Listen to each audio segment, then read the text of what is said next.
Mainit na balita sa Philippine boxing mga boss. Sean Gibbons interesado pala na ikasa ang Milan Melindo versus Wonderboy Martin noong 2023 pa lang. Ngayon muling nabuhay ang laban na yan dahil sinabi ni Martin na gusto niya makalaban si Milan Melindo at pumayag naman si Milan Melindo. Dahil pumayag na si Milan Melindo, nag-post siya ng mga gusto niyang makita sa kontrata. Pinakita niya yung mga demand niya mga boss kung magkano ang gusto niyang bayad. Basahin natin yung post mismo ni Milan Melindo. Show me the contract. Set the fight on last week of June 2026. Purse money 500,000 pesos. With 4 people accommodation to travel in boxing event.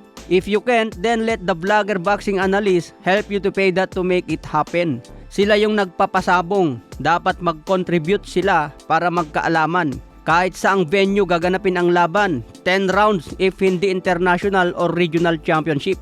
Ayan ang unang nilatag ni Milan Melindo, 500,000 pesos. 10 rounds kung hindi ito international o regional championship. Sabi ni Paukas Sports, para matuloy na ang laban, mag-sponsor siya ng 100,000.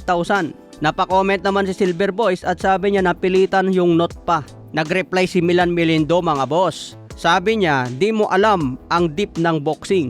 Nagpapasabong ka na naman dahil di ka pinapatulan ng mga kasimero. Mahilig ka makipag-away sa social media. Why don't tayo na lang magsuntukan ng personal? Walang gloves, no rules.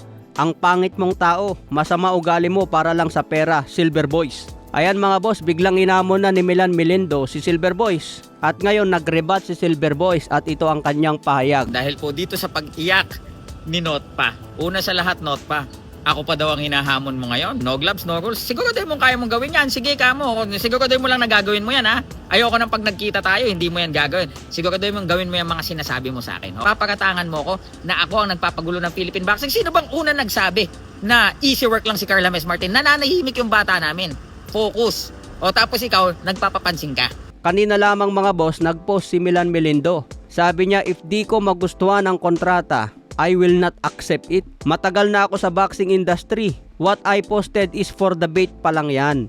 Baka iiyak kayo sa markdown kung paano makasa ang laban. 500,000 is so cheap. Tatanggalin ko lamang naman sa rankings yung bata nyo.